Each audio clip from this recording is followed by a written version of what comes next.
welcome to my channel. My name's Gena if you're new here, and I'm the creative here on YouTube behind Create Daydream. You can also find me on Instagram at Create Daydream as well. And what you're seeing on the screen here is a brand new digital set from Brianna Showalter for Illustrated Faith called Faithful God. This is going to be a Bible journal process video, and what we're going to do is we're going to take these florals from this digital set and we're going to use them and make a little bouquet that's coming out of a typewriter that I think is really, really cute. So quickly, with Brianna's sets, she has two of them this month. One is the floral ephemera, and then she has a card set. You will not see me using the card set in this video. However, I do take inspiration from one of the cards on here. I love these cards. The color is not coming through as bright as it should. I live in Southern California. We have two fires, one above us and one below us right now, and I use natural light 90% of the time for my videos, and it's just giving this weird funky light because our clouds are like smoky, so forgive me. I also print on an inkjet printer. You're going to see the colors a little bit better here as we get into the video, but there's a little color disclaimer. So this is a very easy Bible journaling process. Let me just put that out there right away. Anybody can do this. Anybody can follow what I'm going to do here. I just printed out her sets. I had to custody cut all the flowers. So I have a Cricut, but I have an older model desktop and it won't connect. So all those pretty florals right there were cut down. And then what I'm bringing in is some of the ephemera from the Illustrated Faith Word Nerd kit this year. And I'm cutting a little slit into the top of the typewriter because I wanted to make a bouquet of flowers coming out of the typewriter, and I just did this very gently with an X-Acto knife. You don't want to cut all the way to the end, and you just want to get it in there where you can shove the flowers in like you were putting them in a vase or something like that. Okay, so while I'm doing some floral arranging on my page here, let me share Brianna's heart behind this collection, as well as where I'm at in the Bible. So you probably can see I'm in Psalm 119. My focus is Psalm 119:90. Okay, in the description for these two sets says, as summer comes to an end, Brianna has had the hymn, Great is Thy Faithfulness, constantly stuck in her head. She spent probably the first 6 months of this year feeling very out of sorts and down, and probably struggling with seasonal depression. There were some things she was hoping for and praying about, but it just felt like it was taking such a long time for the Lord to answer. Brianna never felt abandoned, but she definitely didn't feel like she could move forward in those areas. This summer, though, many of those prayers were answered, and at night, thanking the Lord for coming through, this hymn would quietly run through Brianna's mind. Pairing the words of the hymn with late summer flowers just felt like the perfect offering of gratitude for the Lord's faithfulness. Okay, so in talking about the cards that I showed, the 3 pages with the 27 cards, she says these little cards would be perfect additions to journaling pages, mixed media work, scrapbooking, or just to tuck in your pocket or prop on a windowsill. If you'd like to take it one step further, be sure to check out the coordinating ephemera, and that's what I'm using. I am using the florals, which are the coordinating ephemera, to the cards. You can buy either set or both sets and use them however you want to.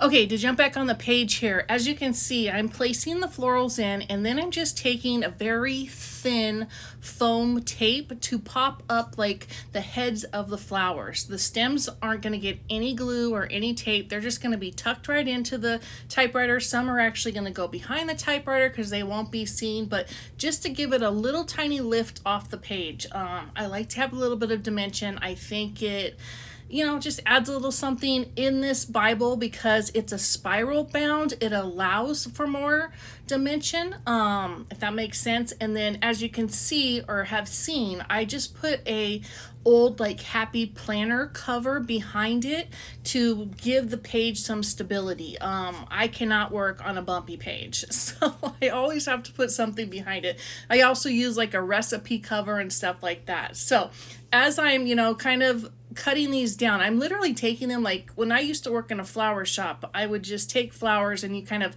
peel off the leaves and use them how you need them. It was just really fun. I think that we as creatives, we can all like put together florals. You may think you can't, but I promise you can. So I'm just adding some in. That pink flower that I just put in, I blew that one up. It's the size of the one below it, and I accidentally blew it up. I didn't realize, I was printing off my iPad, and I didn't realize that I had moved the picture out, so it was kind of this little, happy happenstance that happened. I got the bigger floral. So remember, anytime you have a digital set, you can print at any size. So it's something to think about, especially with florals, because they work with everything.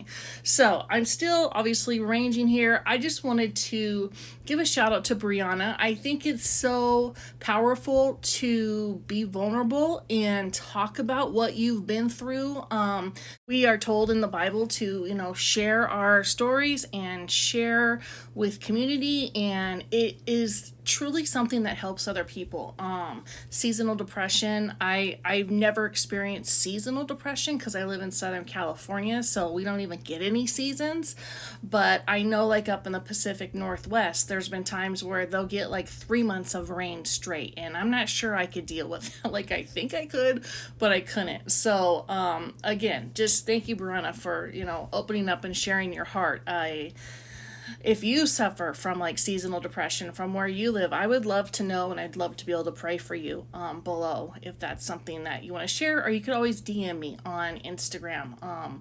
I'm at Creating Daydream over there. So, okay, so back on the page here. Like I said, we are in Psalm 119:90. Brianna's heart behind this came off of Great is Thy Faithfulness, the hymn. So I will be 100% honest and tell you that this was not a page that I went into with a big study behind it. And I think that's okay. There's people in the community that believe, every single page in your Bible needs to be something that you've studied, and you need to have a fantastic caption and this and that. But the reality is you don't. Like, in my opinion, okay, let me just express that. In my opinion, it is okay just to open up your Bible and create in your Bible sometimes. Like, it's, for me, I believe I mentioned this, it's like a love letter to God. It's a legacy piece for my daughter. And some pages can just be something pretty with a title on it, or just something pretty, period. Especially like in the book of Psalms. Like, many people know that the book of Psalms is a collection of praise songs that was written by King David and other worship leaders. And if you don't know that, now you know. And if you didn't know that, that's okay. When I started Bible journaling, I did not know the Bible. Like, I did not know the Bible at all. I was drawn to Bible journaling because I saw like a kit when Illustrated Faith was working with Dayspring. I saw a kit in my Christian bookstore, and I looked at it, and I 100% believe that is another way that God grabbed my attention, knew that I was creative. And at the time, I wasn't like a practicing Christian. I was going to church, but I wasn't doing anything beyond that, and I wasn't brought up in faith, so I didn't know the Bible. But I started creating, and God will find his way to you and through you if you just get into the book. So allow yourself to do whatever you want. That is my little, I can't call it a disclaimer, but my little tip, my little tidbit for this video is it's your Bible. It's your creative worship time. Do what you want. So, okay, back to this page here. At the end of like floral arranging, for example, you start adding in the fillers. So you always start with the big pieces. So I started with the big florals, and now I'm bringing in the little florals and then any leaves that I cut off that I maybe want to use. And that's just, to make this page pretty. And that's how I would actually do a floral arrangement in a vase. So here's a quick tip for you. Like, if you ever want to give someone a floral arrangement, go to Trader Joe's, buy some flowers, go to the Dollar Tree, get yourself $1 or $1.25 now vase, and make your own arrangements. You could do it. If you don't know how to do it, watch a YouTube video or get on Pinterest. Somebody will show you how to do it. Or try it with paper. Get this set and print it out a few different times and cut them down and just mess around with florals. Florals are so open-ended because they're all over the place. They come with greenery. It's something that I believe you can always make something pretty of. I believe that if I just took the big pink daisy on this page that's at the top of this arrangement, just put it on the page with some washi tape and journal next to it, that's a really pretty page. So, just try something new. Trust me, you can do it.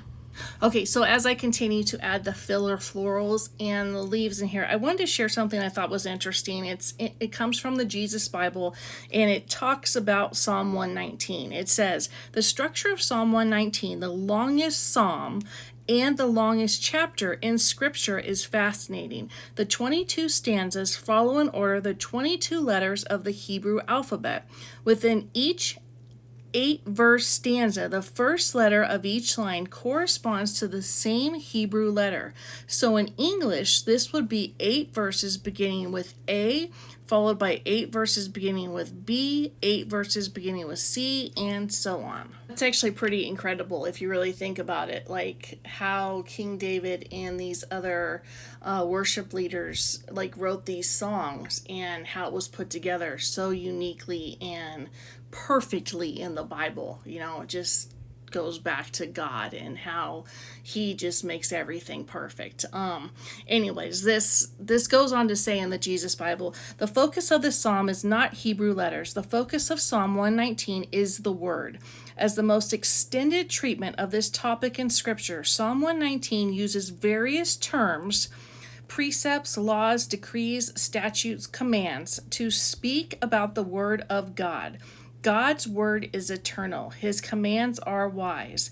Those who walk in God's commands, God considers blessed.